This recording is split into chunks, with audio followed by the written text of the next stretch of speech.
I'd like to welcome you to the Gainesville End-of-Life Doulas presentation on 7 types of grief. Today is Wednesday, June 12th, 2024, and this program is supported by the Senior Center, Elder Care of Alachua County. So I took this photo of this bird, and it struck me that he or she is in a rather inhospitable environment and taking very careful steps. And that's how we sometimes feel when we're in grief. So the question, what is grief? Grief is a normal, natural response to any unwanted change. And it can be having what you don't want or not having what you want or having what you don't want.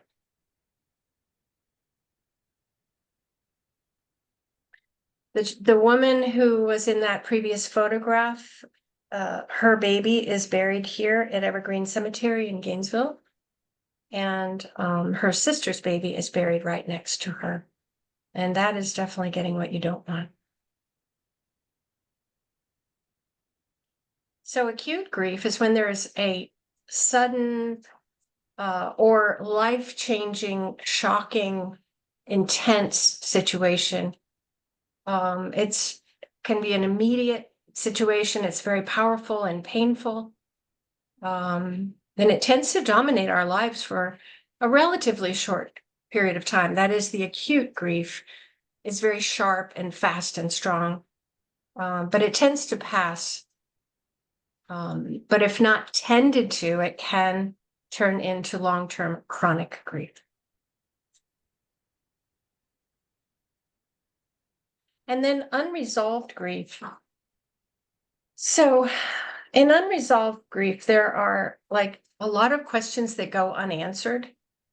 And when we lose someone, especially to death or a catastrophe, we do end up with a lot of questions. We're just asking ourselves, why did this happen? Where was I? What was that? It's natural and it's normal. So in unresolved grief, it's really difficult because sometimes we just don't know and we want to know, and relationships are strained. We wish, of course, in any kind of grief, we wish we had done things differently. So unresolved grief is it's very challenging. And then this is a picture of my mom on her wedding day in 1945. So we have ancestral grief. And I think a lot of us are familiar with that idea where, it comes from our mothers and grandmothers and way on down the line. And we don't even know what it's about because we don't know what they went through. We just know something was passed down to us. So it's a mystery. Family secrets are often kept and they prevent us from knowing because, people are going to talk about all the sort of happy stuff, but they will hide or resist talking about the painful stuff, especially when there's really, serious abuse in the family and things like that.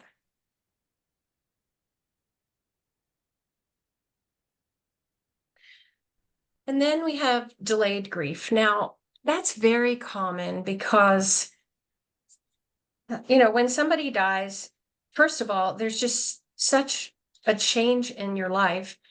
And then there's so many things that we have to do. So immediately we get busy taking care of the details. We don't want to do them, but we have to. So death doesn't really give us any choice, but that we have to be busy with funeral, legal, financial business, family, just all kinds of things, dealing with the person's stuff, trying to find the keys and the passwords and things that were not dealt with. And so it keeps us from tending to our grief. And often delayed grief can really last a long time. Like we just put it aside and we just figure, oh, well, I don't want to feel that anyway, so I'm really not going to go there. And then it catches up to you.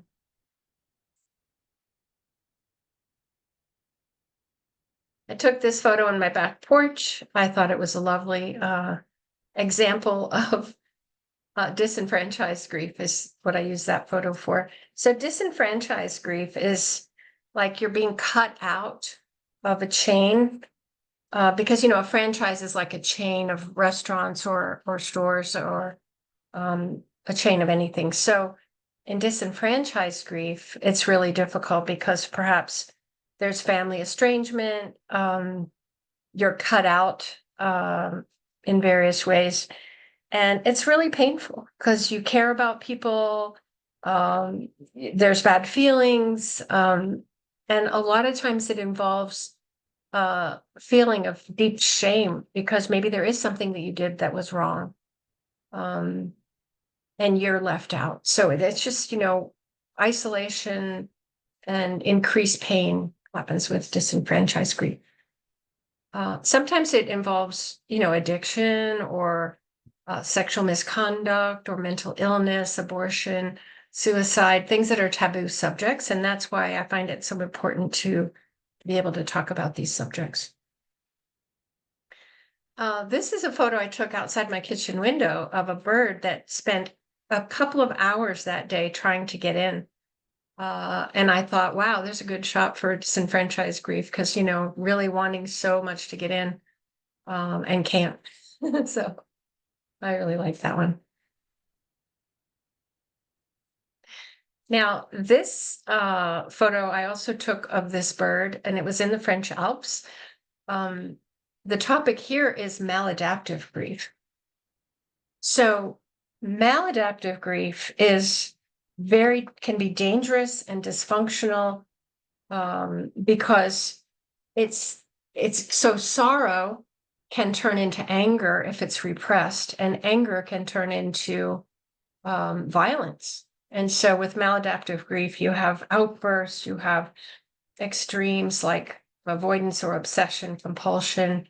It can involve stalking, just threatening, or even doing harm. So that really needs to be acknowledged and dealt with. A lot of times we might see a red flag with somebody and we hesitate to say something or do something. So I just thought that was a great photo. And then we have anticipatory grief. This is my daughter, Naomi, and she died in February of 2015. She was the most delightful person and lovely and much loved in life. But she also had a heavy problem with addiction. And she was not able to, in the long run, she was not able to conquer her addiction. So for many months before she died, I did not speak with her at all. In fact, I didn't know if she was in Gainesville or not. I found out when she died where she lived, and I went to that house after her body had been removed. But I spent, those weeks and months just hoping and praying that she would be okay. And I thought, well, if she calls, if the phone rings and it's her, I'll be like, yay. And if the phone rings and it's something about her, it'll be bad news. And so my daughter called me that day and let me know that they'd found her body. And so again, I do this work because I have that direct experience, and I just want to be able to help others. But anticipatory grief can look a lot like worry or anxiety disorder. But sometimes just think about it. It's just your grief and you're having some fear. Now, in this work, we always adhere to the 3 agreements. So it's important that everyone understand and realize that we have agreed to complete confidentiality, which means not sharing anything about what was said here with anyone else outside of the group. Also, emotional honesty, in that joy and sorrow are equally welcome here. And you can just be exactly how you are. You don't have to pretend. And mutual respect for one another. So there's no need to advise or criticize or in any way try to change or fix anyone else. So we come with open hearts. We are striving for acceptance. And the vastness of this Grand Canyon represents our wisdom, the wisdom that we have inside of us. And this photo comes from Prairie Creek Conservation Cemetery. And it's from inside of one of the hand-dug graves there. I'm sure some of you have been there, planning to be buried there. And so the question is, are you prepared? And there's the physical preparations, paperwork and legal and stuff. But then there's also the spiritual preparedness that we may not be able to achieve 100%, but it's good to work on that. And this is also a photo from Prairie Creek's pictures of a body being lowered into the ground. And so this is my business, Transforming Grief. I'm not a counselor, I'm a specialist, I'm an expert. My website is, you have to put in the www.shantivani.com at this point. I'm working on that, but that's my website. And I also have a Patreon page where I'm going to be continuing to post more and more things. And my email is GoodGriefWoman@gmail.com, and there's my number. So if you want to text me, and then we can make phone contact or do a Zoom or whatever. I'm always interested in meeting new people and sharing. And now we'll just turn this off and take questions. There we go. Thank you. So, yeah, I mean, I figure, what do I got to lose? I can share my story. I don't expect everyone to want to bring up a lot, but if whatever you're comfortable with, sharing about yourself or asking me questions, I'm wide open. I have a question. Good. I was curious about the doula process, how you became interested in being a doula, and then what the whole process is to becoming one. Yeah, that's great.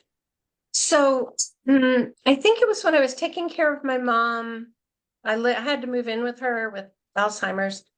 The same year my daughter died, I ended up having to move in with mom. That was one reason I ended up delaying my grief quite a bit. But anyway, I think I heard it on NPR, like something came into my consciousness about end-of-life doulas or death doulas, and I was like, oh. And I just started Googling it and looking and trying to learn as much as I could about what doulas do. So I kept looking. It's like when I'm buying a plane ticket, I like keep checking in, the time, the price, the airport it's going out of, what does it look good? And I did finally find INELDA. That's the International End-of-Life Doula Association. And so as soon as mom died in April of 18, and just very soon after that, I went ahead and signed up for the training. Of course, now since COVID, everybody's giving online trainings, and it has its pros and cons, but I know they do have them as well. I did a weekend, so it was from Friday night until Sunday afternoon, so it was like a weekend. And they gave a really good overview of what doulas do. So we love it when people call ahead and don't just call when it's the last week, because there's so much we can do to help. For example, I gave a program a little while ago about advanced directives and advanced care planning. We do, legacy work. Also having a person who's not in the dynamic of the family is just helpful. Somebody who's not uncomfortable with the subjects, who can just talk straight about things and help advocate for the wishes of the dying person, because a lot of times their wishes get lost in everybody's chaos, and everybody's concerns and upsets and attachments and things like that. So now some families are fortunate not to be like that, but some of them are.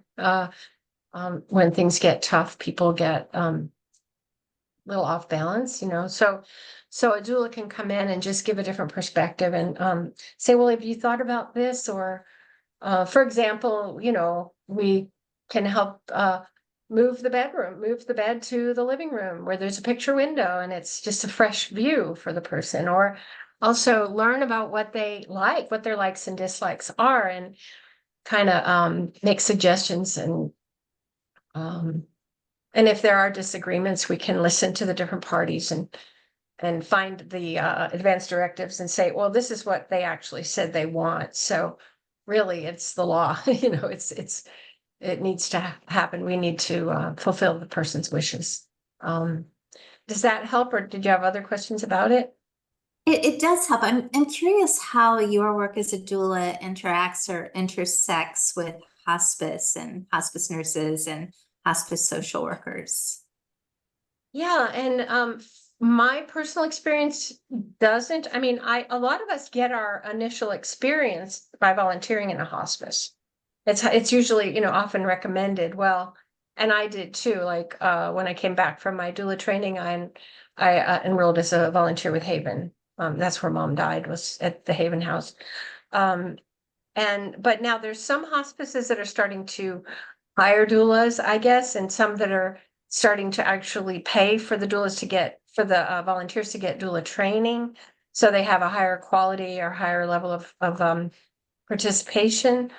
And some people, I imagine they can get the training that way and then leave the hospice and go on and they've got their training. I mean, I think there's different situations, but I think that just like anything in the past 10 years, people know a lot more about doulas than they did. Also because we keep giving these, educational presentations and talking about it and newspaper articles and things like that. And the more that happens, the more it'll seem normal and acceptable. In fact, I would hope that at some point insurance companies would see the benefit of paying for doula services, because it can prevent things that are more expensive from happening with people's care.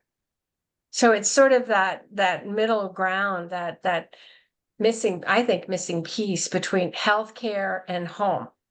There's this whole band of activity that we can touch that in the healthcare system, even the hospice system, they have their appointment, or they have the nurse visits the room and they check things and they give meds and they, but it's nursing, and they go on to the next room and then they're out in their nurse's station and they're doing their paperwork, and it's the medical system, nothing wrong with that. And then, so doulas could potentially really, once we get in more to the system, I think we'll have this glorious place of people acknowledging what we do and valuing what we do. So yes, it reminds me a Linda. little bit of midwifery in the past. Well, it as is. it I mean, gradually became. That's right. It became part of the world. And of course, we had birth doulas before we had death doulas. And so we're just the other end of the circuit. Yes, Linda, you wanted to say something. Yes, I just wanted to ask, with your training programs, are they certificate programs, or how do you become, recognized as a doula? Yeah, the interesting thing is that there are certificates of completion and there are certifications. I'm not exactly like when I give a grief training or class, I give a certificate of completion. I don't call it a certification, but it shows that you've done this work. Like for Inelda, the certification is much more involved than the certificate that I got. I did the weekend, I got the certificate on the spot, that was it. But the certification involves, months of volunteering and being at the bedside and having documentation of that and having the social worker sign off on it. And some programs are much more intensive than others. So, but it's not regulated, it's not licensed. I'm grateful really that we have the freedom to serve. But that also makes us at the Florida Association, which actually is the first statewide organization that we know of in the country, makes us really, really want to hold to a high standard. Like, if we see someone using the wrong language or just we like to correct each other or make sure we keep each other up to speed on our quality, our ethics, and clarity, kind of having a similar base of operation. And then I see I see someone sent me a direct message. Did you want me to share this? I can read it anonymously. I lost my sister during a very personal, difficult time and was unable to really address it. I was just crawling out when my dad then passed, and I don't feel like I've ever really felt it. I would like to address it and deal with it so it doesn't sneak up on me later. How do I do that? So that's that's a very clear example of delayed grief. If you're going through your challenges and you're not all firing on all 6 cylinders, life can just kind of pass over you, like, so I think that doing this work, like, I have a lot of good papers I can send out to people. I have information on the different types of emotions and grief and things like that. Just working it, there's a lot of information out there. I'm not sure if you're in Gainesville, but I am. It's good to be able to really sit down face to face with someone. I had a person the other day who, for our first visit, we spent 2 hours and we just dug way deep into some of the basis of his, pain. And we discovered some things that were pretty astonishing. He discovered them. I just basically listen and feedback, and I don't know. I don't know if I really answered that. And there's probably not a cookie cutter answer for these things. I think we have to look into our hearts, and a big piece of it is acknowledging pain. So many people who work with grief try to get us to hurry up and feel better. And that is not in my language at all. It's not in the training that I've had. To sit with it and feel it, the uncomfortableness.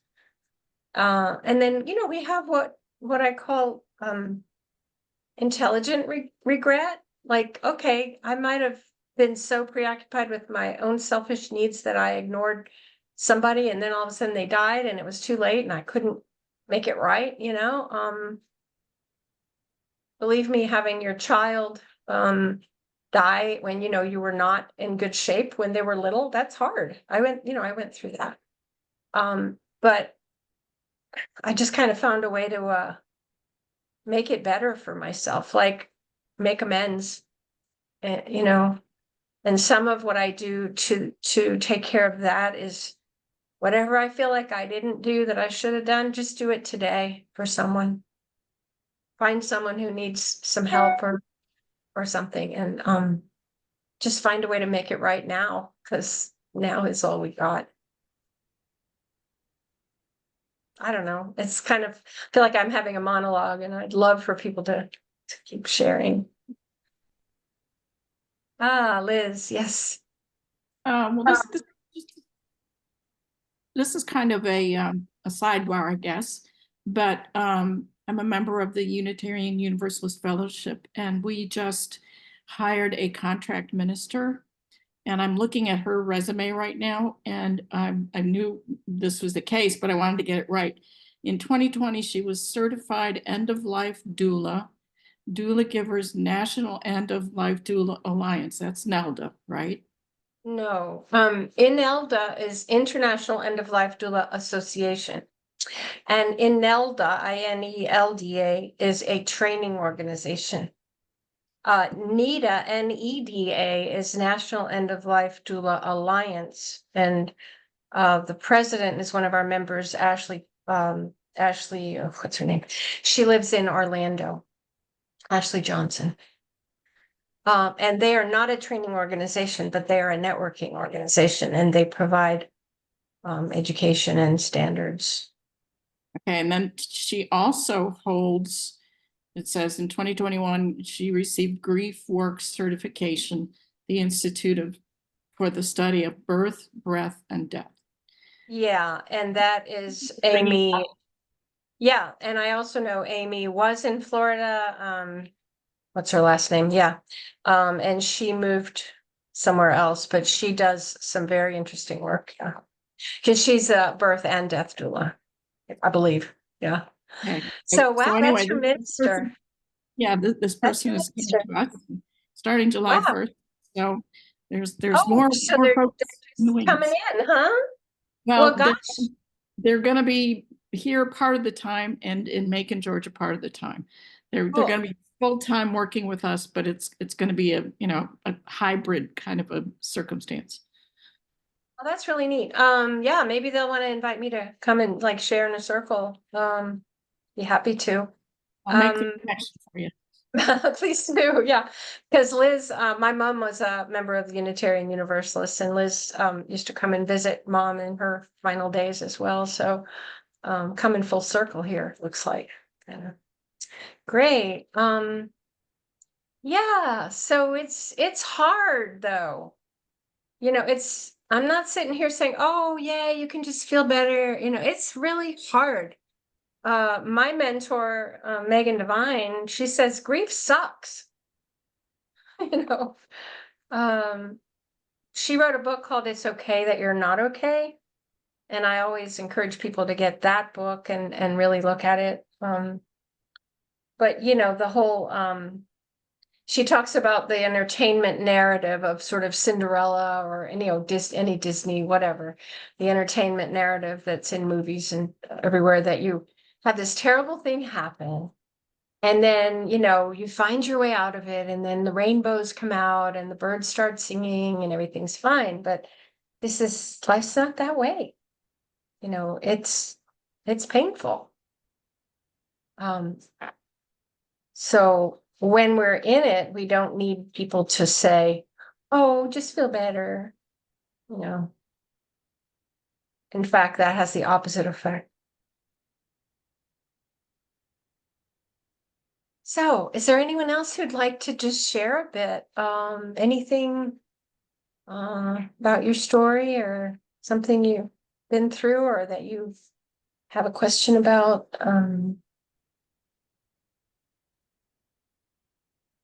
Were any of those types of grief news to you? Like, how about the disenfranchised grief? Has anyone had any experience of that where they felt left out or cut off?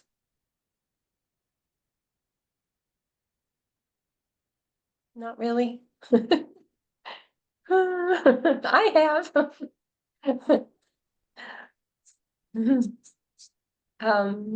So yeah. And then the maladaptive grief, like I said, that can be really dangerous because it's so people can be so moody and so self-involved that they just don't even care. Yeah. So you definitely want to avoid that one. But the list that I have here has I think 14 different kinds that I talk about. And the thing is, some people say, well, grief is just grief. It doesn't matter what kind, like, don't bother to classify it or be specific about what it is. But, the more we think about it, we realize, oh, that was grief. I thought I was just like worried. Or I thought I just had anxiety and my doctor prescribed me Zoloft, or something. A lot of times, having been in the mental health system myself, a lot of times people are misdiagnosed because we don't acknowledge what it is. And it's considered a behavioral problem, like your behavior isn't good. So they try to adjust our behavior or our thinking. But using drugs when you haven't tried other means, to me, doesn't make sense. So, it's a roller coaster ride. So someone might say, oh, you're bipolar. You're having such mood swings. You must be bipolar. Well, maybe it's just more of a natural thing. I'm not saying those things don't exist where, that those disorders don't exist, but sometimes, we're not accepted for our ups and downs. People want us to just be somewhere in the middle. So. I want to just say, regarding your question about disenfranchised grief, that you're not alone. I have felt that. It's just really too painful for me to talk about. But I also wanted to kind of respond or join in with the other question about what do you do when you're in grief? Like, how do you deal with it? Because it seems like the answer to so many questions is community, that you need someone to talk to. Do you talk to a friend? Do you talk to a counselor? Like, who in your circle in a way is worthy of that kind of pain? You can't just talk about it with just anyone you run into. And also that it's got to be such a big problem as you age, because if you're fortunate enough to live a long time, this grief is just going to pile up, the people that you've known and loved and miss. So being able to figure out how, as a community or a family or a neighborhood or church group or whatever, how to manage this kind of grief, and who do you go to when you're kind of stuck in these types of grief, seems like a really good question. Yeah, because I've gone to I'm sure you probably have too, but I've had times when I tried talking to people who just weren't there for that. And of course, when I'm extremely grieved, I just blurt it out or just start crying and talking and blah, blah, blah. And then it's just a waste. For them, it's disorienting and they stay away from me, and then I feel awkward and I stay away from them. And but I think that the grief education piece is important, because the more people understand about it, then the more of us there will be to talk with. You know what I mean? And so the things people say, all the old cliche things like, well, she lived a long life. She's in a better place. She's not suffering. You can have another child, or you have, for me, I had 4 kids. So you have 3, yeah, but I lost that one. Nothing's ever going to change that or bring her back. So people don't know what to say and what not to say. So that's a really cool part of my lesson. And then once they realize that they don't have to make me feel better,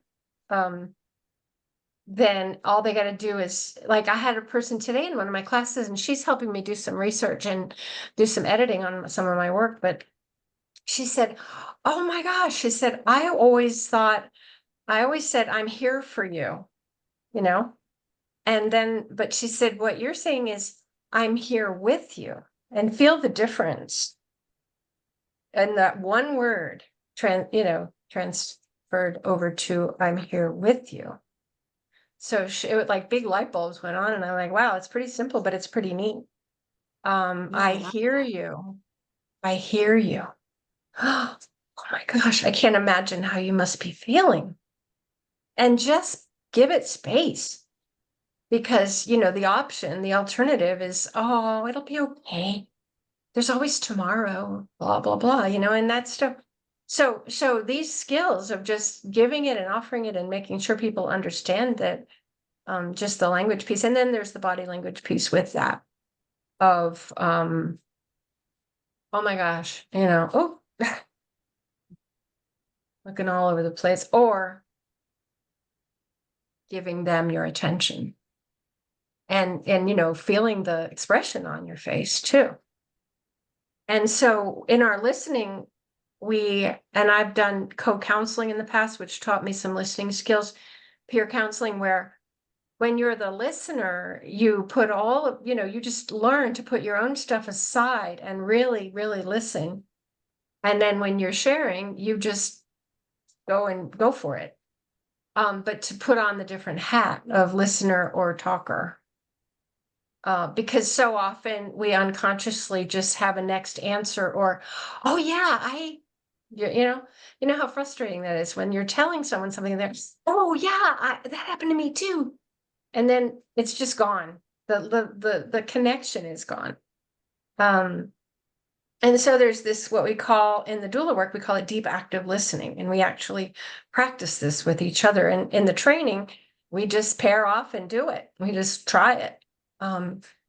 So yeah, there's just a lot of cool stuff about it. And to me, it's just natural, but it's not, it should be more common in the world, I think, but it's just, so it's teaching something that's actually kind of easy to teach because it just kind of comes naturally.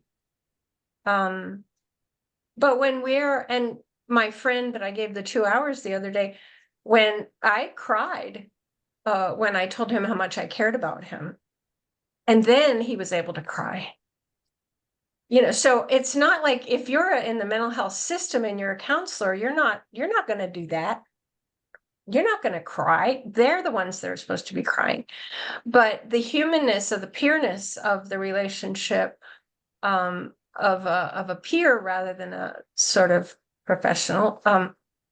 I mean, I'm not sure what all counselors do. I'm not saying, but generally my understanding is that you keep that professional stance, So when it's a two-way street, it's kind of dicey sometimes, but it's also quite beautiful. Because this person cried 3 times in the 2 hours and he hadn't been able to cry for probably a couple of years. And so the bottling up of all that pain was really what was making him feel like the head and the heart were disconnected. He just, and I've had those times too, when I felt like my head's over here and my heart's over there. And they're so far apart, so the idea is, we're going to kind of bring them together. So it's just a real honor, and just, I'm so grateful to be able to kind of share this, with anyone that'll be interested. Yeah. Oh, thank you. Yes, Bonnie. Thank you for doing this hour and all the information that you've acquired and your willingness to share it with all of us. I think that's really important.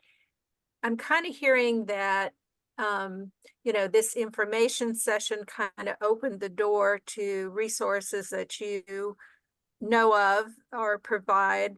And I hear that you're maybe advocating the idea of face-to-face contact, and you're talking about the work of it. Well, it's hard to do that work, I think, internally.